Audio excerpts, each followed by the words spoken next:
আজান হওয়ার পরে সরাসরি জিন শয়তান কোনোদিন আইসা একটা মানুষকে এই কথা বলবে না নামাজে যাওয়ার দরকার নাই, চলো এখানে বইয়া আড্ডা দেই।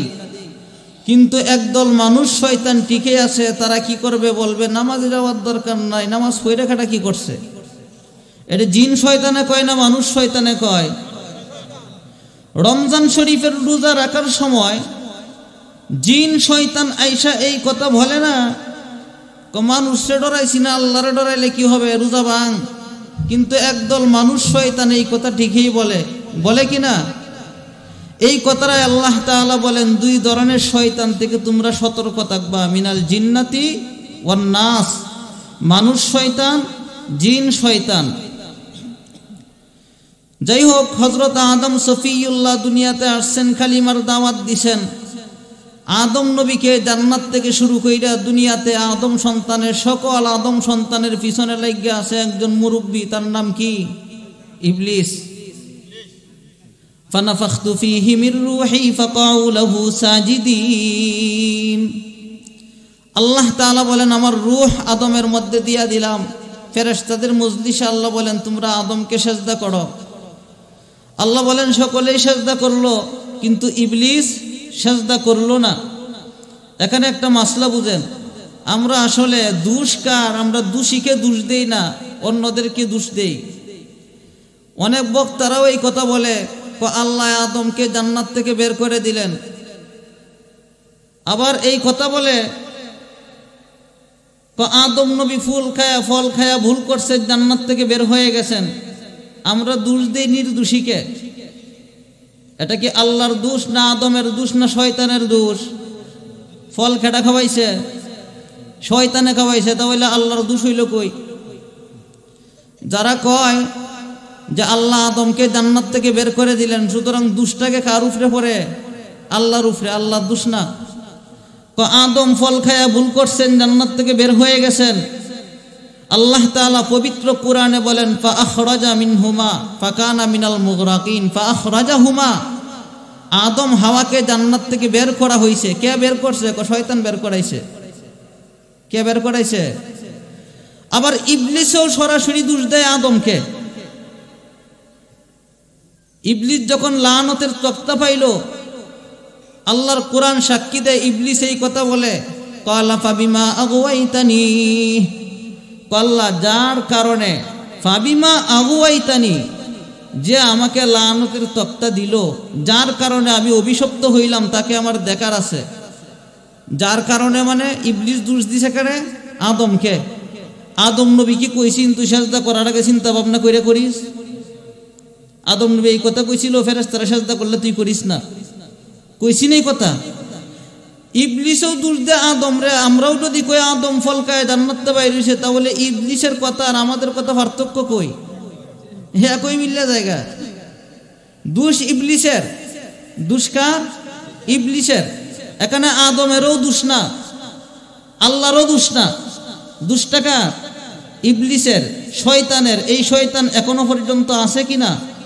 আছে। আলহামদুলিল্লাহিল্লাযী লা ইয়াকশিফুশ শাদাইদা ইল্লাল্লাহ ওয়া লা ইয়াদফাউল মাকাইদা ইল্লাল্লাহ ওয়া মা মুরাদুল মুশতাকিনা ফিদ দারাইনি ইল্লাল্লাহ وما مطلوب الواصلين في الكونين إلا الله العباد كلهم فقراء لا غني إلا الله والناس كلهم ضعفاء لا قوي إلا الله لا خالق إلا الله ولا مالك إلا الله لا حافظ إلا الله ولا ناصر إلا الله لا محيي إلا الله ولا مميت إلا الله اللهم اهدنا الصراط المستقيم اهدنا الصراط المستقيم بالاستقامة على التوحيد والإيمان صراط الذين أنعمت عليهم من أهل الهداية إلى سبيل الجنان غير المغضوب عليهم من أهل الكفر والشرك والطغيان ولا الضالين من أهل البدعة والعصيان آمين إجابة لله تعالى ولرسوله شوقا إلى الجنة وللرضوان وحده لا شريك له شهادة كاملة موصلة إلى لقاء الرحمن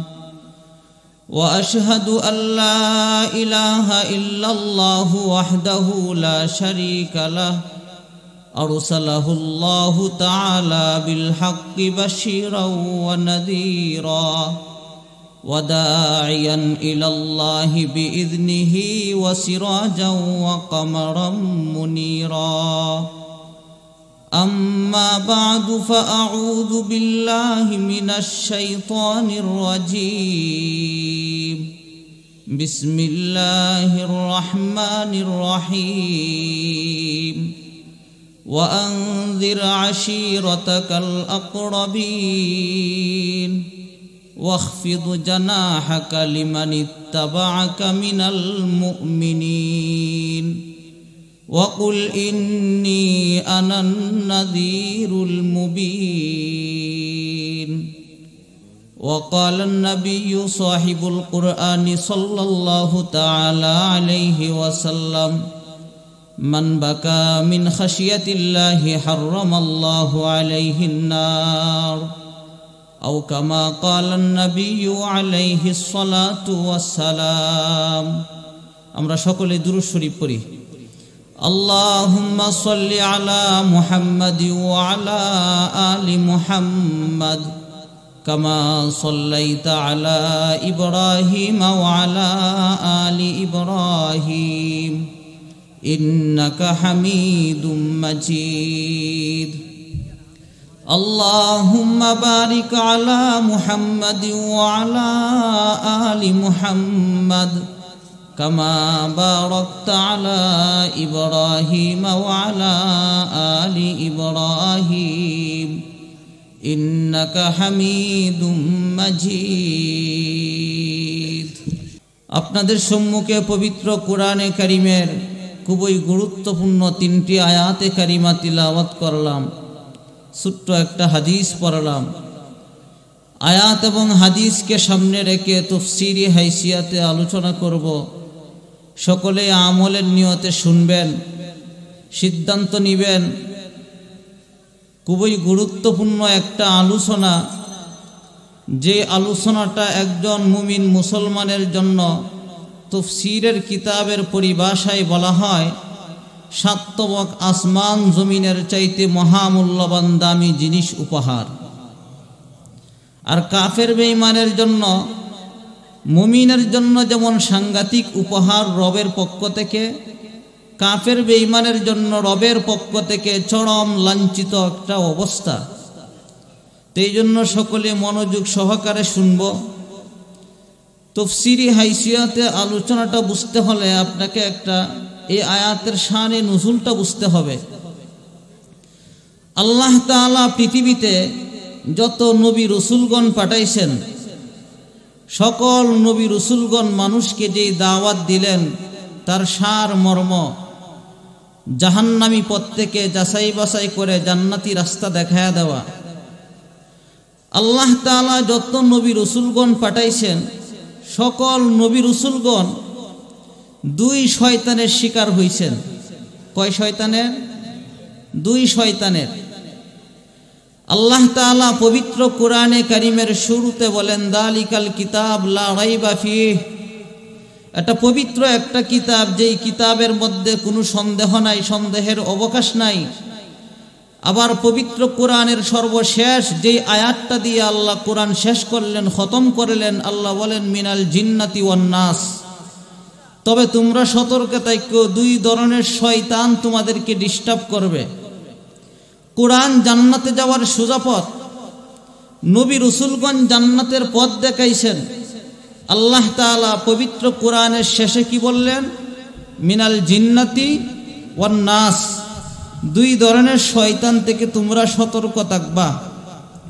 এই দুই ধরনের শয়তানের কবলে পড়লে তোমাদের দুনিয়া চলে যাবে, ঈমান চলে যাবে, আমল চলে যাবে, জান্নাতের রাস্তা তোমরা হারিয়ে ফেলবা।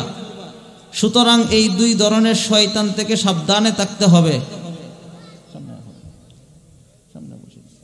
খালি থাকলে খারাপ দেওয়া যায়, সামনে বলি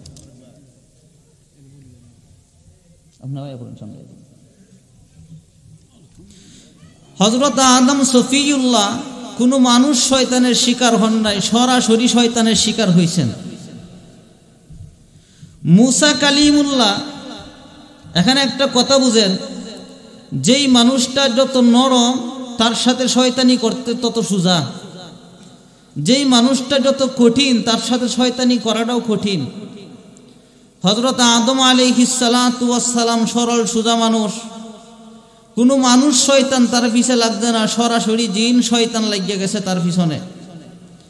মুসা আলাইহিস সালাতু ওয়াস সালাম সাংঘাতিক রাগী মানুষ, কঠিন মানুষ, জিন শয়তান এই জায়গায় গিয়া সাহস পাইল না, মানুষ শয়তান গেছে ফেরাউন। সরাসরি শয়তান একজনের সাথে ডিস্টার্ব করছে, একজনকে বিরক্ত করছে, তিনি হচ্ছেন সকলের আদি পিতা হযরত আদম সফিউল্লাহ আলাইহিস সালাতু ওয়াস সালাম। আর সমস্ত নবী রসুলগণকে যারা ডিস্টার্ব করছে এরা কোনো সরাসরি জিন শয়তান নয়, এরা কি শয়তান? মানুষ শয়তান। ঠিক আছে, মাশাআল্লাহ, আলোচনা বুঝলে একটু হা না জবাব দিবেন। কোরআনের সর্বশেষ আয়াতে আল্লাহ বলেন মিনাল জিন্নাতি ওয়ান নাস, দুই ধরনের শয়তান থেকে তোমরা সতর্ক থাকবা। তবে জিন শয়তানের তুলনায় মানুষ শয়তানটা মারাত্মক। মানুষ শয়তানটা সাংঘাতিক খতরনাক, এটা বড় ডেঞ্জারাস। এই শয়তান যারে ধরে সরাসরি গুনাহের কাজে লিপ্ত করে। আমি আপনাদের সম্মুখে যে আয়াতে কারিমা তিলাওয়াত করলাম, এই আয়াতটা শানে নুজুল হইল রসুল সাল্লাল্লাহু আলাইহি ওয়াসাল্লাম গারে হেরার মধ্যে ধ্যানমগ্ন অবস্থায় ছিলেন, আল্লাহর ইবাদত বন্দিগি করতেছিলেন। ঠিক সেই মুহূর্তে গারে হেরার দরজার মধ্যে হযরত জিবরাইল আলাইহিস সালাতু ওয়াস সালাম আয়েশা দাঁড়াইলেন। সুবহানাল্লাহ। হযরত জিবরাইল আলাইহিস সালাতু ওয়াস সালাম যখন আয়েশা গারে হেরার সম্মুখে দাঁড়াইলেন, রাসূল সাল্লাল্লাহু আলাইহি ওয়াসাল্লাম এক নজর তাকায়া দেখলেন, গারে হেরা থেকে উঠে দৌড়া বাড়িতে গেলেন। আম্মা জান কাদিজাতুল কুবরা রাদিয়াল্লাহু তাআলা আনহাকে গিয়া বলেন জাম্মিলুনি। বুখারী শরীফের হাদিস, আল্লাহর রাসূল বলেন জাম্মিলুনি, আমাকে কম্বল দাও, আমার শরীরের কম্পন শুরু হয়ে গেছে, মনে হয় আমি ভয় পাইছি, আমার জ্বর উঠে যাবে, শরীরের অবস্থা ভালো না। হযরত খাদিজা রাদিয়াল্লাহু তাআলা আনহা ডাক দিয়া বলেন স্বামী হে, কি হইল, কোন কারণে আপনি ভয় পাইলেন, কি অবস্থা হইল? আল্লাহর রাসূল বলেন আমি গারে হেরার মুখের মধ্যে তাকায় দেখি একজন লোক দাঁড়ায় আছে, তার পা দেখা যায় কিন্তু মাথা তার এত উপরে মাথাটা দেখা যায় না। সুবহানাল্লাহ। হযরত খাদিজা রাদিয়াল্লাহু তাআলা আনহা বলেন স্বামী হে, এখনো দেখা যায় কিনা? না, এখন তো দেখি না। হযরত খাদিজাতুল কুবরা রাদিয়াল্লাহু তাআলা আনহা কি করলেন, বুখারী শরীফের হাসিয়ার মধ্যে ইবনে হাজার আসকালানি লেখেন, মাথার কাপড়টা সরায়া বলেন এখন দেখা যায় কিনা? না, দেখা যায় না। মাথায় কাপড় দিলেন, দিয়া বলে এখন দেখা যায় কিনা? হ্যাঁ দেখা যায়। আবার কাপড় সরাইলেন, বলেন এখন দেখা যায় কিনা? না, দেখা যায় না। আবার মাথার মধ্যে কাপড় দিলেন, বলে এখন দেখা যায় কিনা? হ্যাঁ দেখা যায়। এখানে একটা মাসলা বুঝেন, মুল্লা আলী কারি রহমাতুল্লাহ আলাইহি লিখেন, যতক্ষণ পর্যন্ত একজন মহিলার মাথার মধ্যে কাপড় থাকবে ততক্ষণ পর্যন্ত মহিলার আশেপাশে রহমতের ফেরেশতা থাকবে। যেই মাত্র মহিলার মাথার থেকে কাপড় চলে যাবে ওই সময় আর রহমতের ফেরেশতা থাকে না, ওই সময় শয়তান আইসা মহিলার পাশে বসে। এখন এই যুক্তিতে চিন্তা করলে আমাদের ঘরে, বাড়িতে, রাস্তাঘাটে রহমতের ফেরেশতা আছে না শয়তান আছে? কোন কারণে? আপনারা বলেন কোন কারণে? গড় তো মাথার কাপড় থাকেই না, বাড়ির বাইরে আইলেও থাকে না। এটা কইটা দি বাজারও ঘুরে, তারপরেও মাথার কাপড় থাকে না। বলটা করাম কই? হযরত খাদিজা রাদিয়াল্লাহু তাআলা আনহা ডাক দিয়া বলেন, স্বামী হে, ভয় পাওয়ার কোনো কারণ নাই, এটা রহমতের ফেরেশতা জিবরাইল, এটা কোনো জিনভূত আপনার কাছে আসে নাই, ভয় পাবেন না। রাসূল সাল্লাল্লাহু আলাইহি ওয়াসাল্লাম বলেন, খাদিজা তুমি কিভাবে বুঝতে পারলা এটা রহমতের ফেরেশতা জিবরাইল?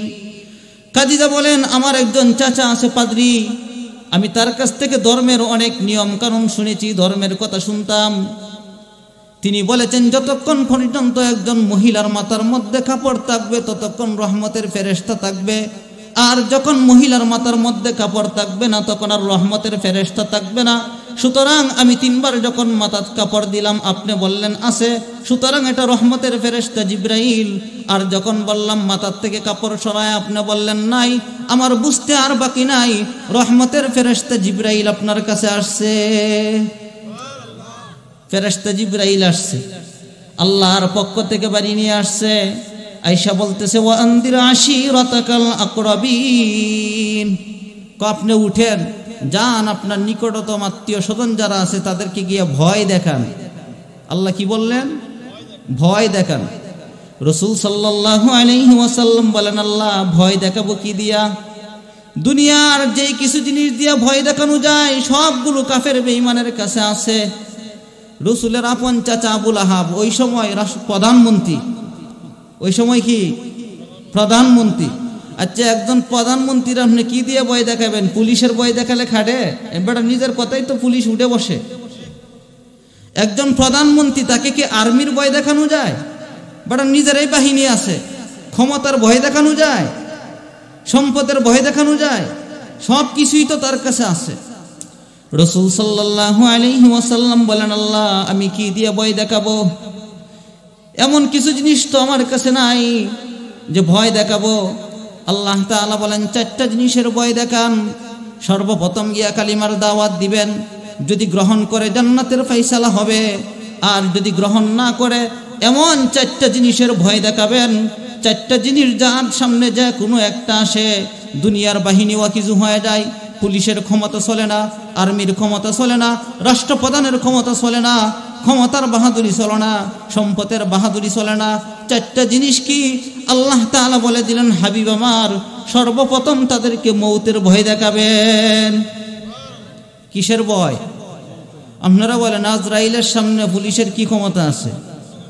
আর্মির সকল বাহিনী একসাথে হয়ে গেলেও কোনো ক্ষমতা চলবে? তাহলে আল্লাহ তাআলা বললেন, 1 নাম্বার কোন জিনিস দিয়া ভয় দেখাবে? মৌত।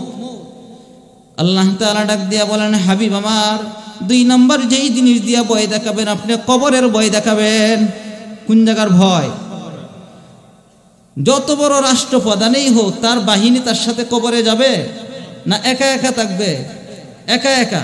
তাহলে এই জায়গাতেও বাহিনী চলে না, ক্ষমতা চলে না।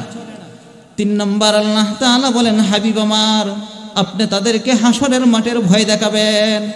কোন জায়গার ভয়? আল্লাহ তাআলা ডাক দিয়া বলেন, আপনি 4 নাম্বার জাহান্নামের ভয় দেখাবেন। আগে কালিমার দাওয়াত দিবেন, যদি গ্রহণ করে আলহামদুলিল্লাহ, আর যদি গ্রহণ না করে 4টা ভয় দেখাবেন। 4টা ভয় যার দিলের ভিতরে ঈমান আছে। মোল্লা আলী কারি রাহমাতুল্লাহ আলাইহি লিখেন, ঈমানদার যখন মৌতের কথা শুনে, কবরের কথা শুনে, হাসরের মাঠের কথা শুনে, জাহান্নামের কথা শুনে, গুনাহ করার সুযোগ থাকলেও গুনাহ করতে পারে না। সুবহানাল্লাহ বলবেন না? গুনাহ করার সুযোগ থাকলেও গুনাহ করতে পারে না। ঈমানদার ভয় করবে মৌতের সময় আজরাইল ধরবে, কবর আমাকে একা একা থাকতে হবে, হাসরের মাঠে আল্লাহর দরবারে জবাব দিতে হবে।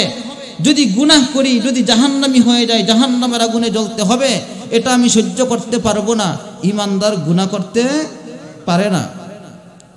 আর বেঈমান কাফের যদি অন্তত নাস্তিক না হয়, সব কাফের নাস্তিক না, কিছু কিছু কাফের আছে কাফের ঠিক কিন্তু পরকালকে বিশ্বাস করে, যে আসলে তো হাসরের মাঠে আল্লাহর কাছে জবাব দিতে হবে।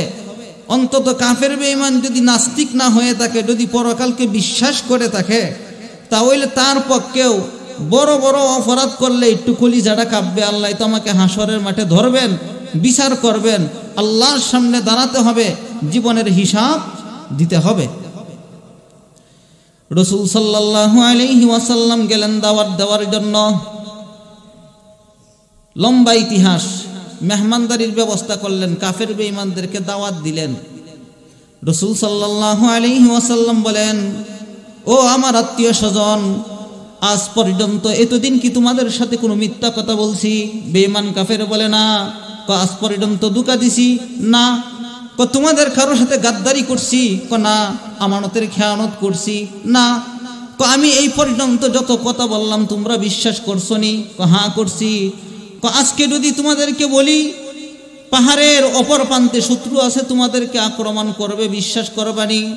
তাফসীরে রুহুল মানি আল্লামা মাহমুদ আলুসি লেখেন, আবু লাহাব কাপ থেকে তরবারি বের করছে, আবু জাহেল তরবারি বের করছে, ওলীদ ইবনে মুগিরা, উতবা সাইবা, কাফেরের বড় বড় লিডাররা কাপ থেকে তরবারি বাইর করে দাঁড়াইছে। অন্যান্য লোকেরা জিজ্ঞেস করে, কি ব্যাপার, তরবারি বাইর করলেন কেন? আবু জাহেল ডাক দিয়া বলে, মুহাম্মদকে আমরা চিনি, এই পর্যন্ত কোনোদিন একটা মিথ্যা কথা বলে নাই। আজকে যেহেতু বলছে যদি বলি পাহাড়ের অপর প্রান্তে শত্রু আছে, বিশ্বাস করবানি?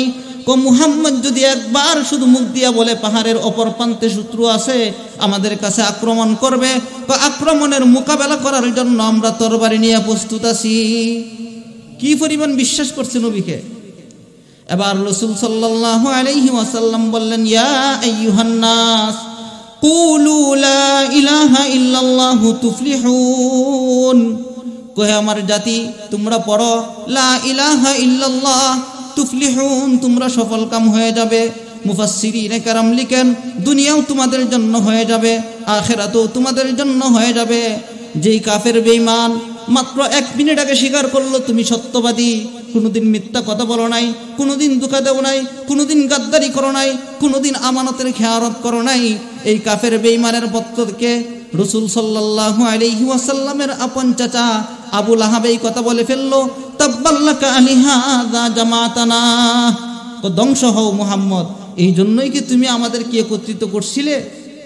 মুফাসসিরিনে কেরাম এখানে একটা চিকন কথা লিখছেন, ধ্বংস হও এই কথা বললো কেন? দুনিয়াতে যত বড় নেতাই হোক, আর নেতার কাছের লোকে যদি একটা উল্টাপাল্টা কাজ করে, এরা অন্তত মারে না, বকা দেয়। আর দলে সারা হইলে যদি একটু অন্যায় করে, তাহলে হাসপাতালে নিলেও রাখে না। কথা ঠিক কিনা? আর দুধের কাছে নিজের লোকে অন্যায় করে বসে, তখন কি করে, ধমক দেয়, গালিগালাজ করে, আবার এটা হাতে রাখে। আবু লাহাব প্রধানমন্ত্রী, কিন্তু রাসূল তো আপন বাতিজা, মারছে না, না মাইরে কি দিছে, ধমক দিছে, কিছু গালিগালাজ করছে। নবীর মনটার মধ্যে কষ্ট। রাসূল সাল্লাল্লাহু আলাইহি ওয়াসাল্লাম আল্লাহর দরবারে দোয়া করলেন, আল্লাহ আপনি আমাকে কেমন কালিমা দিলেন, কালিমার দাওয়াত দিলাম, আপনি তো বললেন মহামূল্যবান একটা কালিমা। তাফসীরে রুহুল মানি আল্লামা মাহমুদ আলুসি বলেন, আল্লাহ তাআলা রাসূলকে ডাক দিয়া বলেন, হ্যাঁ দামি কালিমা, তুমি জানো নি এই কালিমার পাওয়ার কত? এই কালিমার পাওয়ার কত জানো নি? হযরত মুসা আলাইহিস সালাতু ওয়াস সালাম তুর পাহাড়ের কিনারায় গিয়া দাঁড়াইছে, ফেরাউনের বাহিনী আক্রমণ করছে, লোহিত সাগরের পারে গিয়ে দাঁড়াইছে, কোনো রাস্তা নাই। এই মুহূর্তে আমাকে ডাক দিছে, আল্লাহ তুমি যেই কালিমা আমাকে দান করছো, যদি তোমার কালিমা সত্যি হয়ে থাকে, যেই কালিমার দাওয়াত দিছি কালিমা যদি সত্যি হয়ে থাকে, আয় আল্লাহ আমার বনি ইসরাইল উম্মতদেরকে নিয়ে দাঁড়াইছি, কাফের বেঈমান ফেরাউনের বাহিনী চতুর্মুখী হামলা চালাইছে, সামনে পানি ছাড়া কোনো উপায় নাই, কোন দিক দিয়ে যাব? আল্লাহ তাআলা ডাক দিয়া বলেন, মুসা আমার কালিমা সত্য, যেই কালিমা তুমি দাওয়াত দিছো কালিমা সত্য, আমার নাম সত্য, তোমার হাতের লাঠি দিয়া আমার নামে পানির মধ্যে একটা আঘাত করো। সুবহানাল্লাহ, পানির মধ্যে আঘাত করছে। তাফসীরের কিতাবে আসছে 12টা রাস্তা হয়ে গেছে। কালিমার পাওয়ার আছে না নাই? মুসা আলা তুরি হিনা নাদাহু ক্বালা লা ইলাহা ইল্লাল্লাহ, আল্লাহ রাস্তা ব্যবস্থা করে দিয়েছেন। আল্লাহ তাআলা ডাক দিয়া বলেন, হাবিব আমার এই কালিমার কত পাওয়ার আপনি জানেননি? হযরত আইয়ুব আলাইহিস সালাতু ওয়াস সালাম লম্বা সময় কিরায় পড়ে আছেন, অসুস্থ মানুষ, আমাকে ডাক দিছে, আইয়ুবু ফি শিদ্দাতিল মারজি হিনা নাদাহু ক্বালা লা ইলাহা ইল্লাল্লাহ, আমি আল্লাহ যখন আমার নামে ডাক দিছে আমি তাকে রূপ থেকে মুক্তি দিয়া দিলাম। কালিমার পাওয়ার আছে না নাই? আল্লাহ তাআলা ডাক দিয়া বলেন, হাবিব আমার আপনি জানেননি এই কালিমার পাওয়ার কত? কোন নমরুদ বিশাল বড় এক আগুন জ্বালাইছে, আমার খলিল ইব্রাহিমকে আগুনের মধ্যে ফেলবে, ওই সময় ইব্রাহিম আমাকে ডাক দিল, কয় ইব্রাহিমু ফি নারিল হারিকি হিনা নাদাহু ক্বালা লা ইলাহা ইল্লাল্লাহ। কয় ইব্রাহিম যখন আমাকে ডাক দিল লা ইলাহা ইল্লাল্লাহ, আমি আমার কালিমার পাওয়ারের কারণে নমরুদের আগুনের ভিতর ইব্রাহিমকে হেফাজত করলাম। কালিমার পাওয়ার আছে না নাই? এমন এক কালিমা নিয়ে নবীজি দাওয়াত দিয়ে গেলেন, কাফের বেঈমান গালিগালাজ করছে। এখন নবীজির মনে কষ্ট, আল্লাহ এই কালিমার দাওয়াত দিলাম, কাফের বেঈমান আমার এই কথাটা গ্রহণ করলো না। আল্লাহ তাআলা ডাক দিয়া বলেন, ওয়া আনদির আশিরাতাকাল আকরাবিন, আপনি ভয় দেখান। প্রথম কালিমার দাওয়াত দিছে, কাফের বেঈমান মানে না, এখন কাছে ভয় দেখাইতো। কিসের ভয়? কয়টা ভয় আপনারা বলেন? 4টা ভয়। 1 নম্বর মৌতের ভয়, 2 নম্বর কবরের ভয়, 3 নম্বর হাসরের মাঠের ভয়, 4 নম্বর জাহান্নামের ভয়। এই 3টা ভয় দেখানোর জন্য নবীজি গেলেন দাওয়াত দেওয়ার জন্য। আগে তো কাফের বেঈমান গালিগালাজ করছিল, আল্লাহ মাফ করো, মাফ করার কোনো সুরতও নাই। এখন কাফের বেঈমান নবীজির গায়ের মধ্যে হাত তুলছে, নাউজুবিল্লাহি মিন যালিক। রাসূলের মনের মধ্যে খুব কষ্ট, আল্লাহ এত দামি এক কালিমার দাওয়াত নিয়ে আসলাম, কাফের বেঈমান কালিমা পড়ব তো দূরের কথা, আগে আমারে গালিগালাজ করছে, এখন তো আমারে মারছে। এবার আল্লাহ তাআলা এক সবুরের সবক দিছেন। আল্লাহর কোরআন বলে, আল্লাহ তাআলা ডাক দিয়া বলেন, আসবির কামা সাবারা উলুল আজমি মিনার রুসুল ওয়ালা তাস্তাজিল লাহুম কাআন্নাহুম ইয়াওমা ইয়ারাউনা মা ইউআদুন লাম ইয়ালবাসু ইল্লা সাআতাম মিন নাহারিন বালাগ ফাহাল ইউহলাকু ইল্লাল কওমুল ফাসিকুন। আল্লাহ তাআলা ডাক দিয়া বলেন, হাবিব আমার, টেনশন করবেন না, কান্নাকাটি করবেন না, মনে আঘাত দিবেন না। যেই কালিমার দাওয়াত আপনি নিয়ে গেছেন, ওয়াসবির কামা সাবারা উলুল আজম। উলুল আজমের ব্যাখ্যায় মুফাসসিরিনে কেরাম লিখেন, হযরত আদম থেকে নিয়ে ঈসা রুহুল্লাহ পর্যন্ত কোন নবী কালিমার দাওয়াত দিতে গিয়া কোন কষ্টের সম্মুখীন হইছেন, আল্লাহ তাআলা এই কথা নবীকে বর্ণনা কইরা আল্লাহ সান্ত্বনা দান করলেন। তাফসীরের কিতাবে মুফাসসিরিনে কেরাম লিখেন, সর্বপ্রথম আল্লাহ তাআলা হযরত নূহ নবীর কথা বললেন। আল্লাহ বললেন, হাবিব আমার, কান্নাকাটি করবেন না, মনে কষ্ট নিবেন না। 1 দিন নয়, 2 দিন নয়, 1 সপ্তাহ নয়, 2 সপ্তাহ নয়, 1 বছর নয়, 2 বছর নয়, 100 বছর নয়, 200 বছর নয়, 950 বছর পর্যন্ত দিনে রাতে আমার পয়গম্বর নূহ কাফের বেঈমানের কাছে দাওয়াত দিছে। আল্লাহর কোরআন বলে, ক্বালা রাব্বি ইন্নী দাউতু কওমি লাইলাও ওয়া নাহারা। সুবহানাল্লাহ। দিনে রাত্রে হযরত নূহ পয়গম্বর 950 বছর পর্যন্ত দিনের দাওয়াত দিছে। কাফের বেঈমান আঘাত করছে, কাফের বেঈমান তুচ্ছ তাচ্ছিল্য করছে।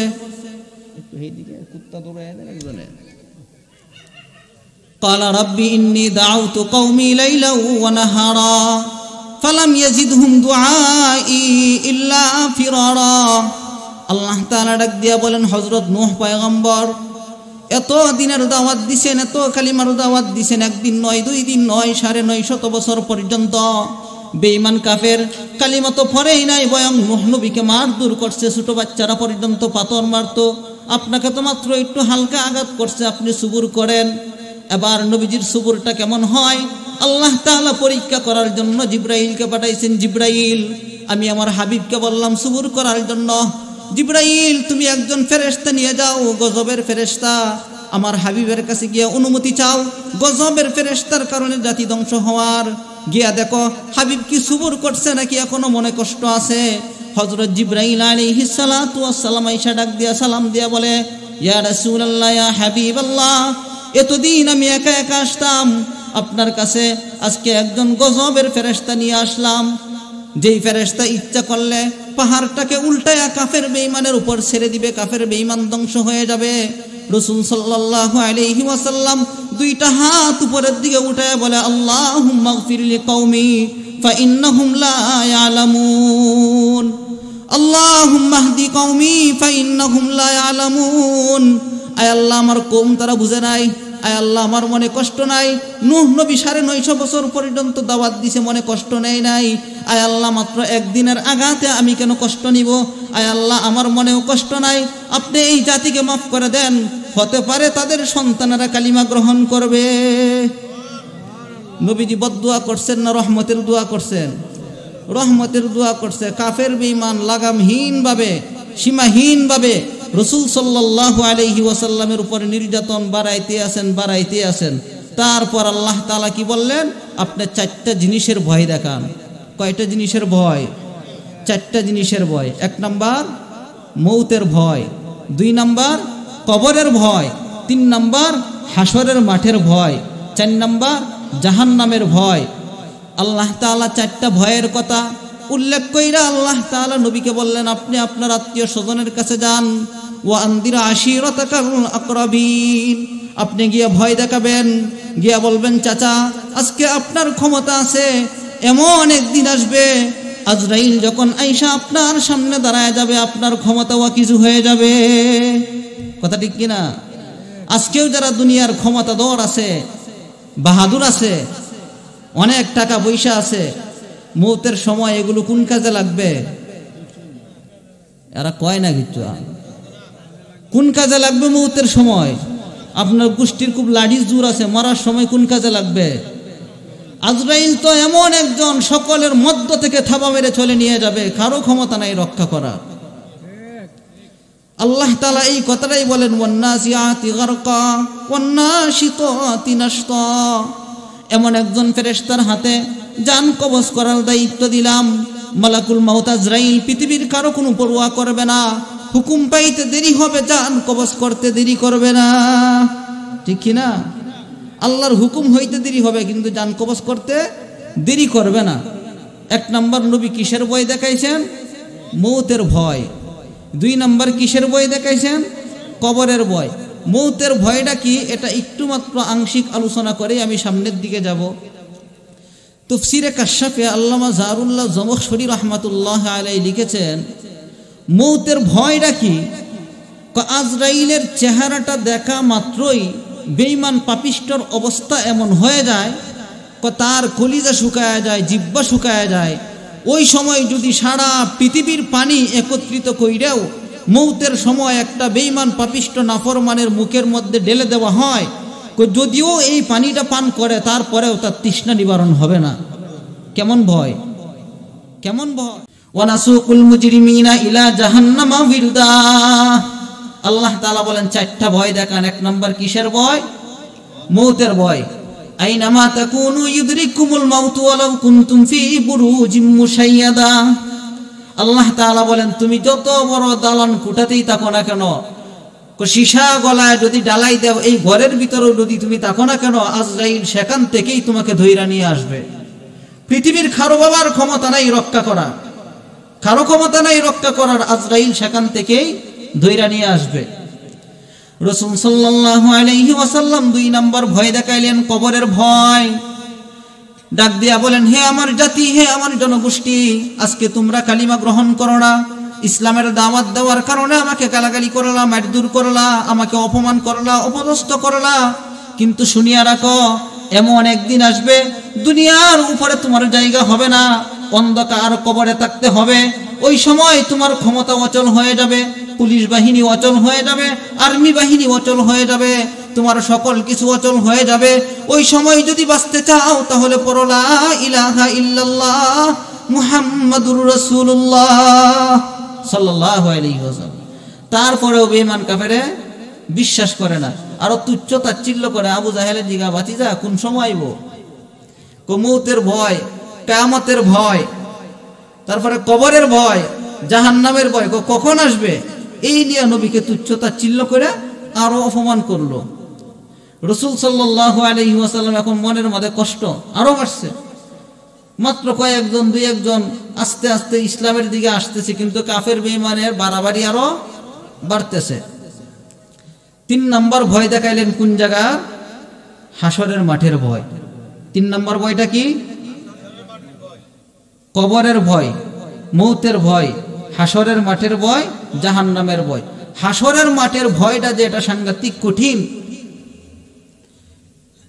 তাফসীরে মাযহারিতে আল্লামা সানাউল্লাহ পানিপতি রাহমাতুল্লাহ আলাইহি ব্যাখ্যা করতে গিয়ে এইভাবে লিখছেন, মনে করেন এক ঘরের মধ্যে কয়েকজন সদস্য আছে, রাত্রেবেলায় ডাকাত ঢুকছে ঘরের ভিতরে। যে শব্দ করে তারই মেরে ফেলে। একজন লোক দরজার আড়ালে ফলাইছে, তারে ডাকাতে দেখছে না। কথাটা বুঝছেন? হাসরের মাঠের ভয়াবহ অবস্থা দুনিয়ার কোনো কিছুর সাথে তুলনা হয় না, কিন্তু বোঝানোর জন্য বলতেছি। এই লোকটা দরজার আড়ালে তাকিয়ে সব কিছু দেখতেছে, কিন্তু ডাকাত দল তারে দেখে না। তার চোখের সামনে একজনকে জবাই করছে, আর একজনে খাড়ের তলে থেকে একটু শব্দ করছে, তারে দইরা এনে জবাই করছে। এইভাবে কয়েকজনরে জবাই করতেছে। এখন যে এই লোকটা দরজার আড়ালে কি শব্দ করবে? কেন করবে না? ভয়ে। যদি শব্দ করে তাহলে তো তাকেও খুঁজে বের করে আনলে সবার সামনে জবাই করবে। আপনারা সংগ্রাম দেখছেন কেডা কেডা? আচ্ছা, মুরব্বীরা যারা সংগ্রাম দেখছেন, পাক বাহিনী, পাকিস্তানি হানাদার বাহিনীর পক্ষ থেকে যে আক্রমণ হয়েছিল, ওই সময় যান বাঁচানোর জন্য যারা পলায়ন করছে, বাড়ি ঘরের মধ্যে যারা আশ্রয় নিছে, ওই সময় যে সময় পাক বাহিনী গেছে, কেউ কি শব্দ করছে না চুপ রয়েছে? যে সময় গুলি শুরু করছে, কেউ শব্দ করছে না চুপ রয়েছে? শব্দ করে নাই। কোন কারণে? যদি জানতে পারে এখানে একজন পলাতক আছে, তাকেও গুলি করবে যান বাঁচানোর জন্য। এবার বুঝেন, তাফসীরে মাজহারি আল্লামা সানাউল্লাহ পানিপতি রাহমাতুল্লাহ আলাইহি লিখেছেন, ও পৃথিবীর মানুষ, দুনিয়াতে এমন ভয়াবহ বিপদ দেখে যখন কেউ আওয়াজ করে না, কোনো শব্দ করে না, যদি তার উপর আক্রমণ হয় কিনা এই ভয়ে, কিয়ামতের কঠিন ময়দানে আল্লাহ তাআলা জাহান্নামটাকে হাসরের মাঠে নিয়ে আসবেন, জান্নাতটাকেও আল্লাহ নিয়ে আসবেন। জাহান্নামের এত বেশি গর্জন হবে, আল্লাহ তাআলা বলেন, হাযা ইয়াউমুল লা ইয়ানতিকুন, হাযা ইয়াউমুল লা ইয়ানতিকুন। আল্লাহ এই কথা বলেন নাই হাযা ইয়াউমুল লা ইয়াতাকাল্লামুন। ইয়াতাকাল্লামুন আল্লাহ বলেন নাই, আল্লাহ বলছেন ইয়ানতিকুন। ইয়াতাকাল্লামুন আর ইয়ানতিকুনের পার্থক্য কি? মাল ফারকু বাইনাল ইয়াতাকাল্লামুন ওয়াল ইয়ানতিকুন? মুফাসসিরিনে কেরাম লিখেন, আকাশ পাতাল ব্যবধান আছে। ইয়াতাকাল্লামুন মানে একটা কথাও কেউ বলতে পারবে না, আর ইয়ানতিকুনের ব্যাখ্যা এলাকা হয় একটা শব্দও করতে পারবে না, জোরে শ্বাস ফেলতে পারবে না। কেন? জোরে শ্বাস ফেললে তার শ্বাস থেকে যদি গুনাহের গন্ধ বের হয়, জাহান্নামটা মাতাল হয়ে আছে, জাহান্নাম থেকে আগুনের জিহ্বা বের হয়ে আসবে, এমন জোরে আগুনের থাবা দিবে, কেউ রক্ষা পাবে না। এই জন্য আল্লাহর কোরআন বলে, হাযা ইয়াউমুল লা ইয়ানতিকুন। বেঈমান কাফের শব্দ করবে দূরের কথা, শ্বাসটা পর্যন্ত আস্তে আস্তে পালবে। ওই সময় আল্লাহ তাআলা বলবেন, আল ইয়াউমা নাখতিমু আলা আফওয়াহিহিম ওয়া তুকাল্লিমুনা আইদিহিম ওয়া তাশহাদু আরজুলুহুম বিমা কানু ইয়াকসিবুন। কত বড় ভয়ানক কথা! রাসূলকে আল্লাহ কি বললেন? 3 নাম্বার কোন জিনিসের ভয় দেখাবেন? ভুলে গেছে আলোচনা। হাসরের মাঠের ভয়। 1 নাম্বার কিসের ভয় দেখানো? কবরের ভয়, মৌতের ভয়। 2 নাম্বার কবরের ভয়। 3 নাম্বার হাসরের মাঠের ভয়াবহ অবস্থা। মোল্লা আলী কারি মেরকাতে লেখছেন, ও পৃথিবীর মানুষ, তোমরা যেই সময় দুনিয়াতে আসছিলা, শরীরে কোনো পোশাক ছিল? পায়ে কোনো জুতা ছিল? হাসরের মাঠটা হবে সেম। দুনিয়াতে মানুষ যেমন একা একা আসছে, পায়ে কোনো জুতা ছিল না, পরনে কোনো কাপড় ছিল না। আল্লাহ তাআলা যখন সমস্ত হাসরবাসীকে, হযরত আদম থেকে নিয়ে কিয়ামত পর্যন্ত যত মানুষ দুনিয়াতে আসছে, সকলকে আল্লাহ তাআলা হাসরের মাঠে উঠাবেন। পরনে কোনো পোশাক থাকবে না, পায়ে কোনো জুতা থাকবে না, সূর্যটা মাথার উপরে থাকবে, জমিনটা তামা হয়ে যাবে। ওই সময় 50,000 বছর পর্যন্ত ওই অবস্থায় দাঁড়ায় থাকবে, শব্দ করবে দূরের কথা, জোরে শ্বাস ফেলার সময়টাও পাবে না। এটা কি ভয় কিনা? এই ভয়টা দেখানোর জন্যই আল্লাহ তাআলা আল্লাহর নবীকে শিখায়া দিলেন, ওয়া আনজির আশিরাতাকাল আকরাবিন। কাফের বেঈমানকে গিয়া এই ভয়টাই দেখান, আজকে বাহাদুরি করো, কালিমার দাওয়াত দিলে আঘাত করো, ওয়াজ মাহফিল করতে গেলে বাধা দাও। এমন একটা সময় আসবে হাসরের মাঠে উলঙ্গ অবস্থায়, জুতা ছাড়া 50,000 বছর পর্যন্ত দাঁড়ায় থাকবা, কথা বলবা দূরের কথা, জোরে শ্বাস ফেলার সুযোগটা পাইবা না। নাউজুবিল্লাহ বলেন। এই কঠিন অবস্থা সকলের সামনে আসবে কিনা? মুসলমান হিসাবে আমরা বিশ্বাস করি কিনা? এই সময় বাঁচার উপায় কি? এই দাওয়াতটাই আল্লাহর রাসূল দিবেন, ইয়া আইয়ুহান নাসু কুলু লা ইলাহা ইল্লাল্লাহু তুফলিহুন। আল্লাহ রাসূল বলেন, হে আমার উম্মতেরা, হে আমার জাতি, তোমরা যদি একবার পড়ো লা ইলাহা ইল্লাল্লাহ, যদি এর উপর ইস্তেকামত থাকো, তুফলিহুন, তোমরা সফলকাম হয়ে যাবে, তোমাদের জন্য জান্নাতের ফয়সালা হয়ে যাবে। আর যদি কালিমা গ্রহণ না করো, চারটা ভয় তোমাদের সামনে আছে। 1 নাম্বার মৌতের ভয়, 2 নাম্বার কবরের ভয়, 3 নাম্বার হাসরের মাঠের ভয়। হাসরের মাঠের আলোচনা করতেছিলাম, হাসরের মাঠের ভয়। হাসরের মাঠে সমস্ত বেঈমান কাফের দুনিয়াতে একটু বড় ধরনের বিপদ দেখলে একজন আরেকজনের উপরে দুঃসাফায়া দেয় কিনা? কথার কথা, 4-5 জন ছেলে একসাথে গেছে ঘুরতে গিয়ে একটা আকাম কইরা আইছে, ওখান আন্তর্জাতিকভাবে মহল্লার মধ্যে একটা বিচারের ব্যবস্থা করছে, ওখান বাঁচার জন্য একটা আরেকটার দোষ দেয় কিনা? আমি করছি না, হ্যাঁ করছে, হ্যাঁ আমি করছি না, হ্যাঁ করছে, হ্যাঁ কথাই গেছিলাম, বিপদে ভরে কিনা? সমস্ত কাফের বেঈমান হাসরের মাঠে একজন আরেকজনের উপর দোষ দিবে, একজন আরেকজনের উপর দোষ দিবে নিজে বাঁচার জন্য।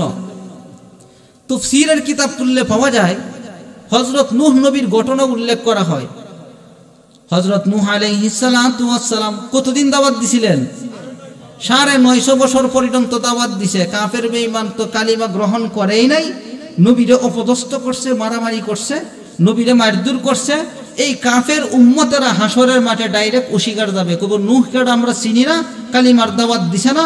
তাফসীরের পরিভাষায় বলা হয় মা আতানা মিন নাজির, আমাদের কাছে কোনো নবী আসে নাই, নাউজুবিল্লাহ, আমাদের কাছে কোনো নবী আসে নাই। তারা এই কথা বলবে, আল্লাহ কোন নবী আসলে যদি আমরা কালিমা গ্রহণ না করতাম তাহলে আমরা অপরাধী ছিলাম, কোন নবী আসে না, কালিমা গ্রহণ করার তো কোনো প্রশ্নই আসে না। আল্লাহ তাআলা 4 ভাবে প্রমাণ করবেন, সুবহানাল্লাহ। কয়ভাবে আল্লাহ প্রমাণ করবেন? খালি নূহ নবীর উম্মত না, যত কাফের বেঈমান আছে দুনিয়াতে আল্লাহর হুকুম মানে না, গুনাহের কাজ করে জাহান্নামী হয়ে যাবে, সকলেই সর্বপ্রথম অস্বীকার যাবে, কবে আল্লাহ গুনাহ আমরা করছি না। কারণ দুনিয়াত মিথ্যা কথা কইয়া অভ্যাস, তো এই অভ্যাসটা হাসরের মাঠে আল্লাহর সামনে দাঁড়ায় মিথ্যা কথা বলবে। আল্লাহ কয় ভাবে প্রমাণ করবেন অপরাধী? 4 ভাবে। 1 নাম্বার, আল্লাহ তাআলা জমিনের যে অংশে দাঁড়ায় পাপ করছে, জমিনের এই অংশটা হাসরের মাঠে আল্লাহর আদালতে সাক্ষী দিবে। জমিনের যে অংশটা, কেউ রাগ হইয়েন না, রাগ হইলেও কিচ্ছু করার নাই। কথার কথা, যদি আজকের এই মাহফিলের জায়গাটাকে হাসরের মাঠে জিজ্ঞেস করা হয়, এই মাহফিলের জায়গাটা বলবে আল্লাহ বছরে একদিন আমার উপর একটু ওয়াজ হইছে আর সারা বছর টিভি চলছে। মিথ্যা কথা কইলাম? এই জায়গাটা কি বলবে? আল্লাহ বছরে একদিন ওয়াজ হইছে আর সারা বছর কি হইছে? টিভি চলছে। কো আল্লাহ তুমি কিরামান কাতিবিনের 2 ফেরেশতার ডায়েরি খুললে দেখো আল্লাহ এই জমিনের অংশের মধ্যে কারা কারা বইয়া দেখতো আল্লাহ দেহ, তখন এরা ধরা খাইব কিনা হাসরের মাঠে? এই কথাটাই আল্লাহ তাআলা নবীকে বললেন, ওয়া আনদির আশিরাতাকাল আকরাবিন, 4টা ভয়ের ওয়াজ করেন, 4টা ভয়ের ওয়াজ করেন। এখন একটা সোয়ালে মুকাদ্দার, প্রশ্ন এবং তার জবাব। এখন তো নবীর যুগ নাই, এখন বয়ের ওয়াজটা 4টা বয়ের ওয়াজ কারা করবে? নবীর নায়েব হাক্কানি উলামায়ে কেরাম। হাক্কানি উলামায়ে কেরাম 4টা বয়ের ওয়াজ করবে। টিভি দেখো না, দেখলে মৌতের ভয় তোমাকে ধরবে। টিভি দেখো না, কবরের আযাব তোমাকে ধরবে। টিভি দেখো না, হাসরের মাঠের ভয়াবহ অবস্থা তোমাকে ধরবে। টিভি দেখো না, জাহান্নামের আগুন তোমাকে ধরবে। এই ওয়াজটা কি নবীরা করবো না আলেমরা করব? যারা মানে 4টা গজব থেকে বাঁচতে পারবে, আর যারা মানবে না, কয়টা বয়ের ওয়াজ? 4টা বই। ওয়া আনদির আশিরাতাকাল আকরাবিন। অনেকে কইবে হুজুর এই দিকে ঘুরায় আমরার উপরে সাইডে দিল, কিচ্ছু করার নাই। ওয়া আনদির আশিরাতাকাল আকরাবিন, আল্লাহ তাআলা নবীকে পাঠাইলেন 4টা ভয় দেখায় ওয়াজ করেন। এখন যে উঠতে যায় বোঝা গেল এর উপরে টিভি দেখে, যায় না, যায় কি বিপদে পড়েন না। ওয়া আনদির আশিরাতাকাল আকরাবিন, আল্লাহ তাআলা নবীকে পাঠাইলেন যে 4টা ভয় দেখায়া ওয়াজ করবেন। কয়টা ভয়? 4টা ভয়। 1 নাম্বার কিসের ভয়? মৌতের ভয়। 2 নাম্বার কবরের ভয়। 3 নাম্বার হাসরের মাঠের ভয়। 4 নাম্বার জাহান্নামের ভয়। আমরা 3 নাম্বার আলোচনায় আছি, কবরের আলোচনা করছি না, এটা আশেপাশে এক মাহফিলে করছিলাম, এই জন্য এটা সাইডে দিলাম।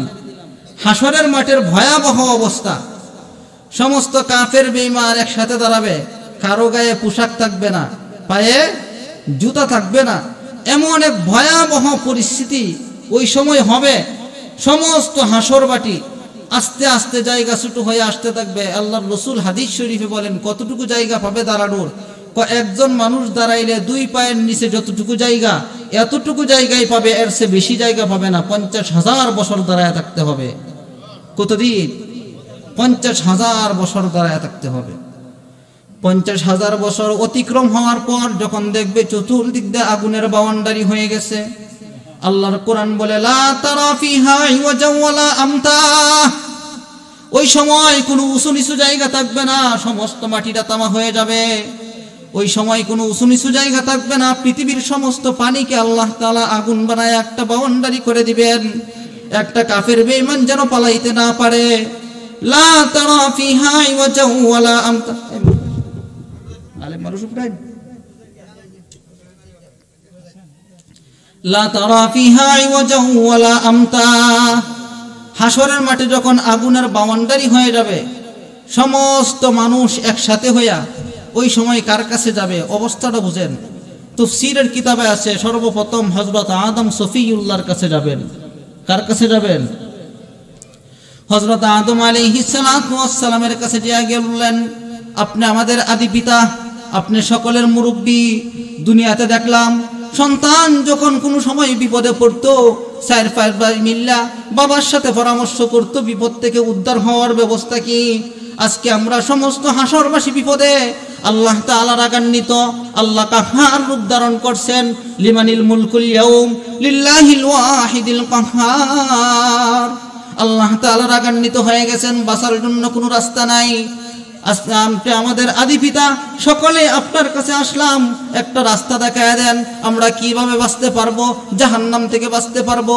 ওই সময় হযরত আদম আলাইহিস সালাতু ওয়াস সালাম বলবেন, আমার কাছে কোনো কাজ হবে না, লাস্তু লাহা, আমি সুপারিশ করতে পারবো না। নূহের কাছে যাও। সকলেই দৌড়াদৌড়ি কইরা হযরত নূহ আলাইহিস সালাতু ওয়াস সালামের কাছে যাবেন, তিনি একই জবাব দিবেন, লাস্তু লাহা, আমি করতে পারবো না। মুসা নবীর কাছে যাবে, ইব্রাহিম নবীর কাছে যাবে, ইদ্রিস আলাইহিস সালাতু ওয়াস সালামের কাছে যাবে, সর্বপ্রথম হযরত ঈসা রুহুল্লাহর কাছে যাবে। হযরত ঈসা রুহুল্লাহ বলবেন, আজকে আর অন্য কোনো নবীর কাছে গেলে কাজ হবে না, আমি একটা সন্ধান দিতে পারি, তোমরা আখিরি নবী মুহাম্মদ আরবি সাল্লাল্লাহু আলাইহি ওয়াসাল্লামের কাছে যাও। কোন নবীর কাছে পাঠাবেন? নবী মুহাম্মদুর রাসূলুল্লাহ সাল্লাল্লাহু আলাইহি ওয়াসাল্লামের কাছে পাঠাবেন, যে তার কাছে যাও, গেলে আজকে একটা উপায় হবে। এখানে একটা চিকন কথা আছে। আল্লাহ তাআলা অন্য নবীকেও তো এই ইলমটা দিতে পারতেন, অন্য নবীও তো এই কথা বলতে পারতেন যে তোমরা নবী মুহাম্মদুর রাসূলুল্লাহর কাছে যাও। এই কথা ঈসা রুহুল্লাহ কেন বলবেন? তাফসীরের কিতাব খুললে পাওয়া যায়, মেরাজের রজনীতে সকল নবীদের ইমামতি আমাদের নবী করছেন। সমস্ত নবীর ইন্তেকাল আগে হয়ে গেছে, কিন্তু হযরত ঈসা রুহুল্লাহ এখনো জিন্দা আছেন কিনা? এখনো জিন্দা আছেন কিনা? তাহলে মুর্দা মুসল্লি আর জিন্দা মুসল্লি একটা বেশ কম আছে না? হযরত ঈসা রুহুল্লাহ যে মুসাফা করছেন নবীজির হাতের ছোঁয়ায়, মেরাজের একটা বরকত যেই সময় ঈসা রুহুল্লাহর হাতে লাগছে, এটা হাসরের মাঠে স্মরণ হয়ে যাবে। আল্লাহর রাসূল হাদিস শরীফে বলেন, আনা আফজালুল আম্বিয়া ওয়া উম্মতি আফজালুল উমাম, আমি সকল নবী রাসূলের চেয়ে শ্রেষ্ঠ আর আমার উম্মত সকল উম্মতের চেয়ে শ্রেষ্ঠ। সুবহানাল্লাহ বলেন। তা হাসরের মাঠে বেঈমান কাফেররা সকলেই কার কাছে যাবে? নবী মুহাম্মদুর রাসূলুল্লাহ সাল্লাল্লাহু আলাইহি ওয়াসাল্লামের কাছে যাবে। ওই সময় নবীজি বলবেন, আমি 4টা ভয় দেখায় ওয়াজ করছিলাম। কয়টা ভয়? 4টা ভয় দেখায় ওয়াজ করছিলাম। 1 নাম্বার কিসের ভয়? মৌতের ভয়। 2 নাম্বার কবরের ভয়। 3 নাম্বার হাসরের মাঠের ভয়। 4 নাম্বার জাহান্নামের ভয়। এই 4টা ভয়ের কথা শুনে যারা তোমরা গুনাহ ছাড়ছ, তোমাদের জন্য আজকে আমি সুপারিশ করব। আর এই 4টা ভয়ের কথা শুনেও যারা গুনাহ ছাড়ছ না, সুহকান সুহকান লিমান গায়্যারা বাদি, দূর হয়ে যাও, তোমাদের জন্য আজকে সুপারিশ নাই। এখন এই কথাটা সামনে রাখা মৌতের আলোচনা কি আজকে আমরা নতুন শুনি না আরো আগে শুনছি? কবরের ভয়ের কথা আজকে নতুন না আগে আরো শুনলাম? তাহলে কবরের ভয়ের কথাও শোনা হয়েছে, কবরের মৌতের ভয়ের কথাও শুনছে, হাসরের মাঠের ভয়ের কথা শুনছে। এই আজাব গজবের কথা শুনলেও যারা টিভি দেখা ছাড়তে পারলো না, আল্লাহর নবী কি সুপারিশ করবেন না? তারাই দিবেন। এই 4টা ভয়ের কথা শোনার পরেও যারা সুদ খাওয়া ছাড়তে পারলো না, আল্লাহর নবী সুপারিশ করবেন না? তারাই দিবেন। এই 4টা ভয়ের কথা শুনলেও যেই সমস্ত মহিলারা পর্দায় উঠতে পারলো না, আল্লাহর নবী সুপারিশ করবেন না? তারাই দিবেন। এইভাবে আপনি প্রত্যেকটা গুনার সাথে মিলাইলেন। যার যেই গুনার অভ্যাস আছে, 4টা ভয়ের কথা শুনলেও যদি আপনি গুনাহ ছাড়তে না পারেন, আল্লাহর নবী সুপারিশ করবেন না? তারাই দিবেন।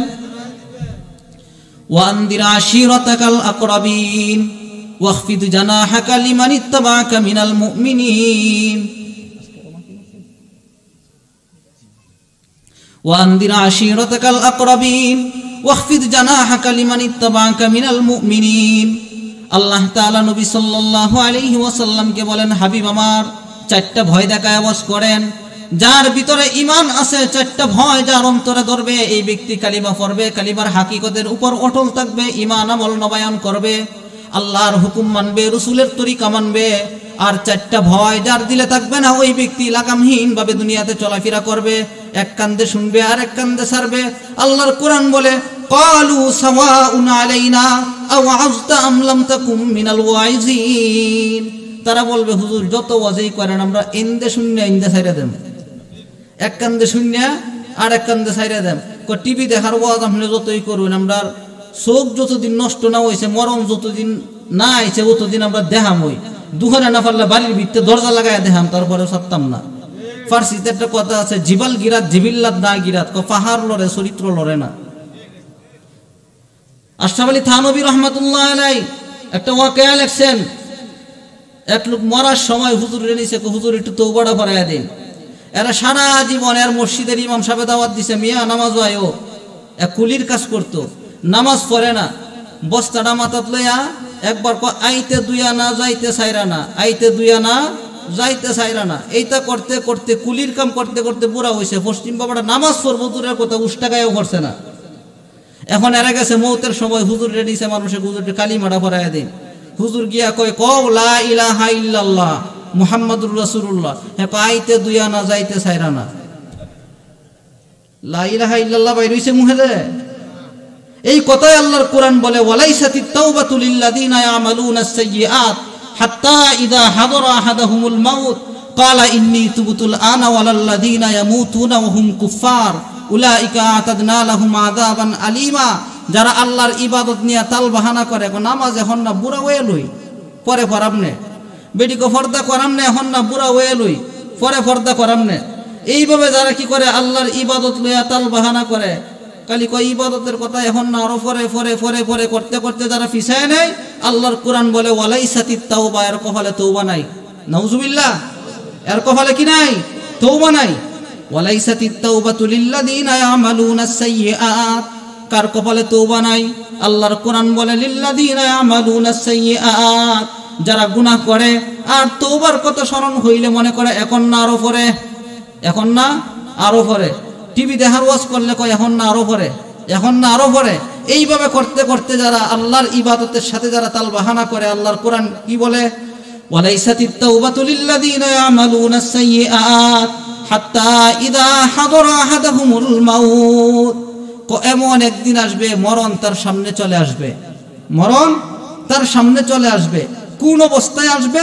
আল্লাহর কোরআন বলে ওয়ালাল্লাযিনা ইয়ামুতুনা ওয়া হুম কুফফার, এমন অবস্থায় মরণ হয় সে কাফের অবস্থায় মরে। নাউজুবিল্লাহ বলেন। কোন অবস্থায় মরে? কালিমা মুখ দিয়ে আইতো না, কবে আইতে দুইয়া না যাইতে চাইরা না। বুঝছেন? যারা গুনার কাজের মধ্যে অটল থাকে, এর কালিমা নসিব হয় না। কেন নসিব হয় না?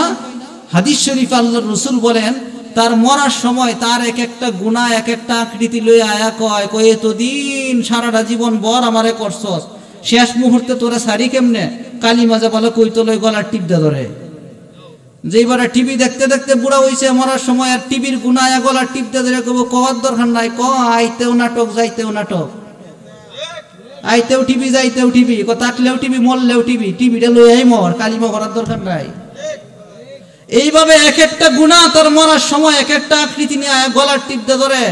সুদী ব্যবসায়ীর সুদের টাকা একব মাস্টার যাইতে লাভ কালিমা হরার দরকার নাই। অঙ্গ প্রত্যঙ্গ হাসরের মাঠে তার বিরুদ্ধে সাক্ষী দিবে। 2 ফেরেশতার ডায়েরি হাসরের মাঠে তুলে ধরা হবে। 2 ফেরেশতা লেখছে, তারাও হাসরের মাঠে বলে দিবে। এক একটা অঙ্গ এক একটা গুনাহের কথা বলে দিবে। আল্লাহর কোরআন কি বলে? তখন সে সর্বশেষ নিজের অঙ্গ প্রত্যঙ্গকে গালিগালাজ করবে। কব লিমা শাহিদতুম আলাইনা, কেন তোমরা আল্লাহর আদালতে সাক্ষী দিলা? দুনিয়াতে কোনোদিন কথা বলো নাই। এই চোখ বলবে আল্লাহ আমারে দিয়ে টিভির দিকে চোখটি বড় কইরা ছায়া রইছে। এ চোখের গালি দেখব দুনিয়াতে কোনোদিন কথা বলো নাই, আজকে কেন আল্লাহর আদালতে মামলা করলা? হাত বলবে আল্লাহ আমারে দিয়ে খেতের আইল কাটছে, আর একজনের জমি জুড়ে দখল করছে। হাতের গালি দেখব আল্লাহ, হাতের গালি দেখব দুনিয়াতে কোনোদিন কথা কষ্ট নাই, আজকে কেন আল্লাহর আদালতে মামলা দিলে? বাঁচার উপায় আছে? হাসরের মাঠে ভয়াবহ অবস্থা। কতদিন পর্যন্ত দাঁড়ায় থাকতে হবে? 50,000 বছর। হাদা ইয়াউমু লা ইয়ানতিকুন ওয়া লা ইউযানু লাহুম ফায়াতাদিরুন। কথা কইব তো দূরের কথা, একটু জোরে শব্দ করার সুযোগও নাই, জোরে শব্দ করারও সুযোগ নাই। হযরত আয়েশা গেছে, লম্বা করব না, আমি সংক্ষেপে শেষ করে দিতেছি। ওই সময় কাফের বেঈমানের অবস্থাটা কি হবে? কাফের বেঈমান বাদ দিলাম, নবী রাসূলগণের অবস্থা কি হবে? তাফসীরে কাবীরে ইমাম ফখরুদ্দিন রাজি রাহমাতুল্লাহ আলাইহি লিখেছেন, জাহান্নামটাকে যখন হাসরের মাঠে উপস্থিত করা হবে, জাহান্নামকে যখন নিয়ে আসা হবে, জাহান্নাম যখন একটা দৌড় দিবে হাসরের মাঠের দিকে, অবস্থাটা বুঝেন। জাহান্নামকে 70,000 শিকল দিয়ে বাঁধা হবে। সুবহানাল্লাহ না আল্লাহু আকবার, কিচ্ছু নাই, এই গুরুস্থানে আমাদের ওয়াজ করতেছে। জাহান্নামকে কয়টা শিকল দ্বারা বাঁধা হবে? 70,000 শিকল দ্বারা জাহান্নামকে বাঁধা হবে। বড় বড় 4টা শিকলের মধ্যে 4 জন ফেরেশতা ধরবে, আজরাইল, জিবরাইল, ইসরাফিল, মিকাইল। 4 জন ফেরেশতা। কেমন বড় ফেরেশতা? তাফসীরের কিতাবে বর্ণনা আসছে, সমস্ত পৃথিবীর পানি যদি একসাথে কইরা আজরাইলের মাথার মধ্যে ঢেলে দেওয়া হয়, তো কান পর্যন্ত আসবে না, এর আগেই পানি আটকে যাবে। মাথাটা কত বড়? কিছু বুঝে না, মাথা কত বড়? তাহলে এই ফেরেশতা কত বড়? এই ফেরেশতা ধরবো এক জিঞ্জির, 4 ফেরেশতা 4টা শিকল ধরবে, আর বাকি এক একটা করার মধ্যে 70,000 ফেরেশতা করে ধরবে। জাহান্নাম একটা দৌড় দিবে হাসরের মাঠের দিকে। তাফসীরের কিতাবে আসছে, বড় গরু দৌড় দিলে মালিক যদি দড়ির মধ্যে দৌড়ে রাখে, মালিককে শেষরায় লয়ে যায় না? জাহান্নাম এইভাবে 4 জন ফেরেশতাকে শেষরায় লয়ে দৌড় দিবে হাসরের মাঠে। আল্লাহু আকবার বলে। এই জাহান্নামের দৌড়ের অবস্থা দেখা কাফের বেঈমানের অবস্থা তো দূরের কথা। হযরত মুসা আলাইহিস সালাতু ওয়াস সালাম, ইমাম ফখরুদ্দিন রাজি লিখেন, আল্লাহর আরশের পায়ার দিকে একটা দৌড় দিয়ে আল্লাহর আরশের পায়ার মধ্যে দইরা বলবে, আল্লাহুম্মা ইন্নী লা আসআলুকা উম্মি। আয় আল্লাহ, আজকের এই কঠিন বিপদের দিনে আমার মাকে চাই না, আমার বোনকে চাই না, আয় আল্লাহ আমাকে মুক্তি দেন। সমস্ত হাসরবাসী একসাথে হয়ে আদম নবীর দিকে তাকাবে। ফায়াকুলু আদামু সফিউল্লাহি নাফসি নাফসি। আদম নবী বলবে, আয় আল্লাহ নাফসি নাফসি। সমস্ত নবীগণ বলবে নাফসি নাফসি। এই সময় তাকায় দেখবে গোটা ময়দান থেকে কান্না জনিত কণ্ঠে করুণ সুরে একটা আওয়াজ আসবে, উম্মতি উম্মতি। সুবহানাল্লাহ, নাই একটা আওয়াজ আসবে, উম্মতি উম্মতি। ফায়াকুলু নাবিয়ুনা শাফিউনা মুহাম্মাদুন রাসূলুল্লাহ, উম্মতি উম্মতি।